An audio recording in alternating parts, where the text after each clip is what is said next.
Pozdravljeni! Če ste polnoletni in plačujete davke, imate ta privilegij, da ste na seznamu ljudi, ki jih velike banke pokličejo, ko potrebujejo nujno prvo pomoč. Ko pride do zloma, preprosto moramo pomagati. Nimamo izbire. Noben nas nič ne vpraša. Ko rešujemo ljudi, se najprej prepričamo, da je kraj reševanja varen, da ne bi s tem, ko pomagamo drugemu, škodili samemu sebi. V primeru reševanja bank pa je ravno obratno. Zatorej gremo pred banko kar takoj na kolena. S to razliko, da je, ko smo na vseh štirih, ponavadi banka za nami. Tokrat pa je spodaj, saj potrebuje našo pomoč. Najprej preverimo odzivnost banke. Prosim za odobritev stanovanjskega kredita. Oba z ženo sva polno zaposlena. Ni odziva. Prosim za povečanje limita. Prišlo je do nepričakovanega povečanja stroškov ogrevanja.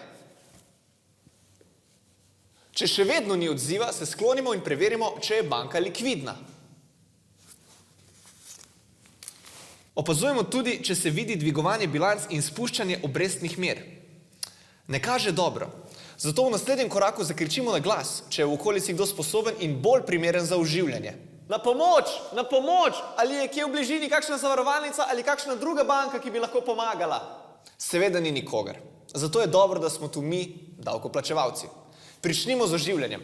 Najprej sprostimo sapnik, saj imajo ponavadi še vedno polna usta obljub. Potem pokleknemo pred banko, upognemo hrbet in začnemo s tlačenjem našega denarja v žepe banke. Ponavljamo s hitrostjo 100 do 200 milijonov na minuto. Ko ima banka vsaj nekaj milijard denarja pri sebi, se prijazno sklonimo do ust in preverimo, če se odziva. Trenutno so vsi svetovalci zasedeni. Banka je še vedno neodzivna.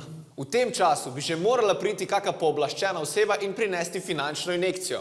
V injekciji je poleg vašega še denar vaših otrok in vaša pokojnina, ki jo seveda nesebično in neprostovoljno dajete ubogi banki. Po finančni injekciji še enkrat preverimo odzivnost banke. 2 dni zamujam s plačilom obveznosti. Tokrat je šlo pa za las, vendar smo jo skupnimi močmi rešili. Tako, banke so tudi z vašo pomočjo zdaj nekaj let varne.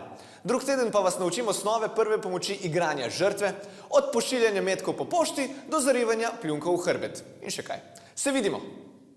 Čakaj mal, dejansko si pogledala cel video do konca. O, bravo, tole pa treba zdaj le proslaviti. Takoj, da pritisneš subscribe.